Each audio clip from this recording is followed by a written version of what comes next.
এটা কি বলেন, তার প্রমাণ নেই বলতে নেই, বাইরে যান আর গরমে তো। হ্যাঁ, মোটামুটি যদি বলি যে বিকাল দিকে যেহেতু খেলা, এটা আমাদের জন্য বলবো যে আমরা অনেক ফরচুনেট। যদি দুপুরে হতো তাহলে আরও বেশি কষ্ট হয়ে যেত।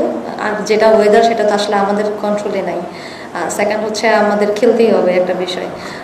মোরালেস যখন 4টার সময় যখন খেলবো, দেখা যাচ্ছে যে অলরেডি তখন রোদের তাপমাত্রাটা একটু হলেও কমে যাবে।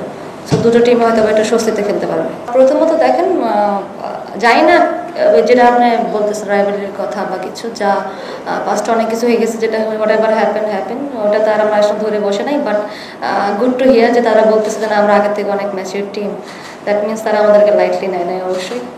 সো ফার আমি যেটা চিন্তা করছি যে অপরচুনিটিসের দিকে দেখতেছি, কারণ ইন্ডিয়া একটা ভালো টিম এবং তারা কিন্তু ফুল প্যাকেজ দিয়ে এবার এসেছে। ওয়ার্ল্ড কাপে মোরালেস ওদের এই টিমটাই খেলবে। সো ওদের জন্য একটা গুড প্রিপারেশন, আমাদের জন্য ইন্ডিয়ার মতো টিমের এগেনস্টে 5টা টি20 খেলা এবং টিমটাকে আমরা যে টাফ টাইমটা পার করে আসছি সেটার থেকে কাম ব্যাক করতে হলে অবশ্যই আমাদের ভালো ক্রিকেট খেলতে হবে। সো আমাদের টিমের জন্য একটা বড় অপরচুনিটি সিলেটের মাঠে আমি বলবো যে আমাদের অনেক বড় অর্জন নয় হয়তো বা, বাট ভালো ক্রিকেট খেলার কিছু গুড মেমোরিজ আছে। সো সেগুলোকে নিয়ে ইনশাল্লাহ চেষ্টা থাকবে আগামীকালকে ম্যাচের জন্য আমরা সেগুলো বেটার ওয়েতে ইমপ্লিমেন্ট করতে পারি। নিশ্চিন্তে খান স্বাস্থ্যকর অল টাইম পান, all time healthy life. Captain জানি না, প্রশ্নটা আগে বলছি, আপনার দলে 15 বছর বয়সী একজন পেসার রয়েছে হাবিব, তাকে নিয়ে আপনার বলবেন একটু।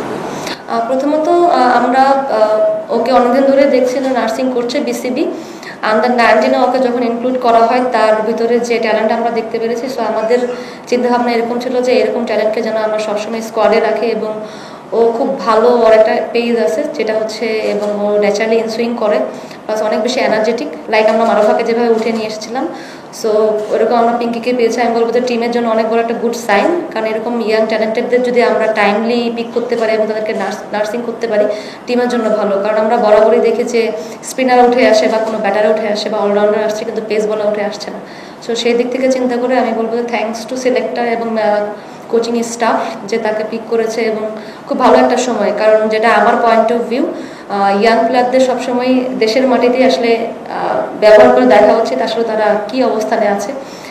কারণ আস্তে আস্তে যখন আমরা ও টিমের সাথে থাকবে, অথবা ম্যাচ খেলবে না, অপরচুনিটিস পাবে বা অনেক কিছু শিখবে, নিজেকে গ্রো করতে অনেক বেশি হেল্প করবে। যেহেতু এই মাঠে খেলা ইভেন্টে আমরা এরকম সুযোগ পাইনি, কারণ মাঠটা হয়তো বা রেডি ছিল না এরকম। বাট আউটডোর স্টেডিয়ামের যতটুকু উইকেটে প্র্যাকটিস করা যায়, প্লাস গত সিরিজে যে জিনিসগুলো আমাদের ছিল ব্যাটারদের জন্য স্পেশালি, সো ওইভাবেই কোচিং স্টাফ ট্রাই করেছে কাজ করা।